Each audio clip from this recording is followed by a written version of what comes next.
बिनशर्त पाठिंबा देत आहे. आणि आज त्यांचे 45 उमेदवार निवडून आलेले. आमचे 4 आहेत शिवसेना भाजप शिवसेनेचे, आणि 4ही आमची नगरसेवक भाजपला बिनशर्त पाठिंबा दिलेला आहे.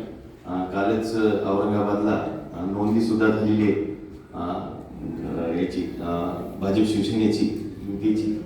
त्याच्यामुळे 100% आम्ही त्यांच्यासोबत आहे. कारण सगळे जनतेचंच म्हणणं असं होतं की बाबा भाजप शिवसेना एकत्र आली पाहिजे. इलेक्शनच्या पिरियडला काही कारणानुसार आली नाही, मात्र आज इलेक्शन झाल्यानंतर आम्ही एकत्र आलो आहे.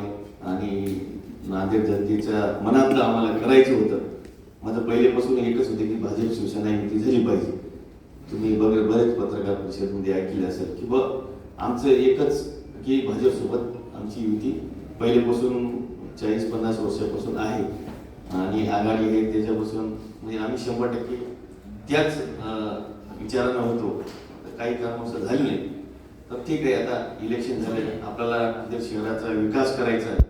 आणि पहिल्या मी नांदेड शहराचा विकास केलेला आहे. त्याच्यात अशोकराव चव्हाण साहेब आहे, मी सुद्धा भरपूर निधी आणलेला आहे, साहेबांनी निधी आणलेला आहे.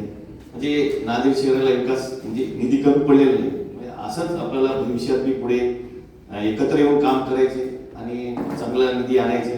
महाराष्ट्र राज्याचे मुख्यमंत्री फडणवीस साहेब आहेत, उपमुख्यमंत्री एकनाथभाई शिंदे साहेब आहेत, नगर विकास मंत्री असल्यामुळं आपल्याला चांगलं मुख्यमंत्री साहेब असल्यामुळे फडणवीस साहेब हा चांगला पार्टनर भेटेल नांदेडला विकास करण्यासाठी. 100% की नांदेडचा विकास राहिलेला अर्धवट राहिलेला ते पूर्ण होतील. काही अर्धवट रस्ते आहेत, काही प्रोजेक्ट आहेत, ते येणाऱ्या काळामध्ये चांगले जर एकत्र काम केलं तर चांगलं त्या विकासाला गती भेटेल आणि चांगलं नांदेड शहराला चांगलं गती भेटल्याने विकास होईल. असं या हेतूने नांदेडच्या जनतेच्या मनातलं आपण एकनाथभाई शिंदे साहेबाच्या विचाराने मार्गदर्शनाने आम्ही स्वतः आनंदराव मोंडारकर आम्ही दोघंही शिंदे साहेबांनी सांगितले की बाबा तुम्ही युतीमध्ये काम करा. तर नांदेडला तुम्हाला काम करायचं असेल चांगलं तर युतीमध्ये राहणं आवश्यक आहे.